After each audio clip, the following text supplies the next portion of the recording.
slave race and should not be able to reproduce.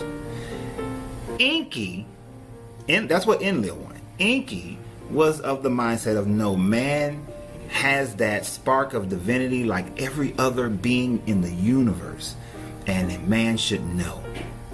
So Enki brought knowledge to man. The tree of knowledge in the Garden of Eden, according to the Sumerian story, is not the tree of good and evil. It's the knowledge of being able to make tools. It's Sumerian story. In the Sumerian story, when Anu sends Enlil to earth, he sends him as the Satan of earth. That's right, I said it. The Satan of earth. He was the Satan in the garden. He was the Satan, which in Sumerian doesn't mean adversary. Sumerian text 1,000 years before Moses and the Torah. Now, the offspring of Anshar and Kishar is Antu, Anu, and Ka.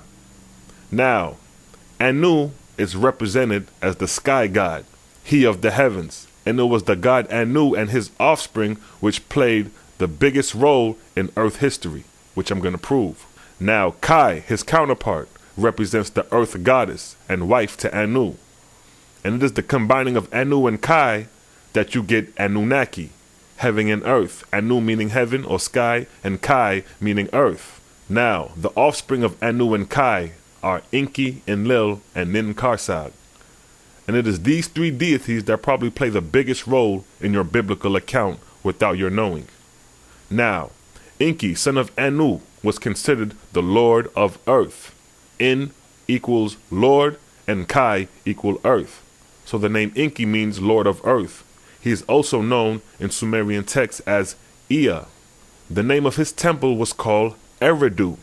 And this Eridu is where the Torah Bible got the name Erech, as stated in Genesis 10:10. And the beginning of his kingdom was Babel and Erech and Akkad, Calneh, in the land of Shinar. Now, Erech, mentioned in the Bible, Genesis 10:10, comes from the Sumerian Eridu, which was the temple of Enki. Now, the word Eridu means home built far. Now, Erech, mentioned in the Bible, Genesis 10:10, comes from the Sumerian Eridu, which was the temple of Enki. Now, the word Eridu means home built far away. And the location of his temple was near the Gulf of Persia in Eden. Now here's where your biblical term Eden comes from, the Sumerian word Eden, meaning abide of the righteous.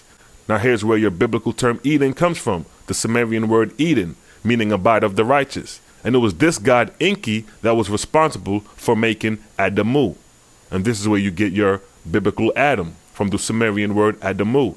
And Enki is also the god that saved man from the flood. Now remember, God is a title, not a name. So the name of the God who saved man from the flood was the god Enki. See that? Now, Enlil, brother of Enki and sister to Ninkarsag. Enlil was considered the lord of air. En equal lord and Lil equal air. His temple was called Dor-Enkai, meaning bond of heaven and earth. And it was located at Nippur.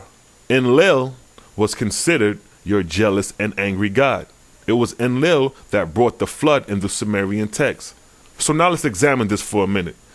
In the Bible, it states that God was disappointed that he made man and decided to bring a flood. Can you tell me who this God was? Now that we have decoded this, it was the god Enlil. And then in the Bible, it states that God found favor in Noah's sight. Now can you tell me who this God was? As you will believe, it is the same God that wanted to destroy man off the planet. But as we decode this God, it was the god Enki. See that?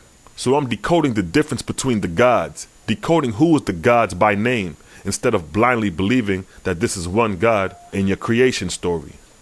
Now let's move on to the sister